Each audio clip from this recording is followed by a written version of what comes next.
السلام علیکم۔ آج کا دن ہمارے لیے بہت ہی اہم اور اہمیت کا حامل ہے، وہ اس لیے کہ آج ہمارے ہندوستان اور پاکستان کے سب سے مشہور شاعر علامہ اقبال رحمۃ اللہ علیہ کی یوم پیدائش ہے۔ 9 نومبر کو وہ سیالکوٹ میں پیدا ہوئے اور انہوں نے اردو زبان اور ادب کے لیے بہت زیادہ خدمات انجام دی ہیں۔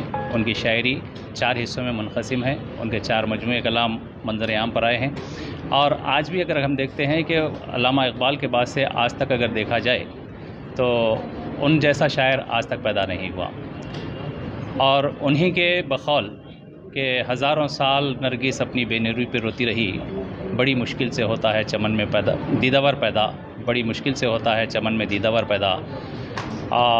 اسی شعر کی مصداق مولانا ابوالکلام آزاد جو ہندوستان کے پہلے وزیر تعلیم تھے، آج قومی سطح پر، بین الاقوامی سطح پر، خاص طور پر ہندوستان کے اندر علامہ اقبال کی یوم پیدائش کو یوم اردو اور مولانا ابوالکلام آزاد کی یوم پیدائش کو یوم تعلیم کے نام سے منایا جاتا ہے، اور اسی مقصد کو نظر میں رکھتے ہوئے تحریری مقابلے منعقد ہو رہے ہیں۔ اور یہ تحریری مقابلوں کا مقصد یہی ہے کہ آج بچوں کے اندر مولانا ابوالکلام آزاد ہو یا علامہ اقبال ہونے دیجیے، ان کی شخصیات کو ان کے اندر، ان کے ذہنوں کے اندر بھرنا ہے۔ تحریری مقابلوں کے لیے آئے ہیں۔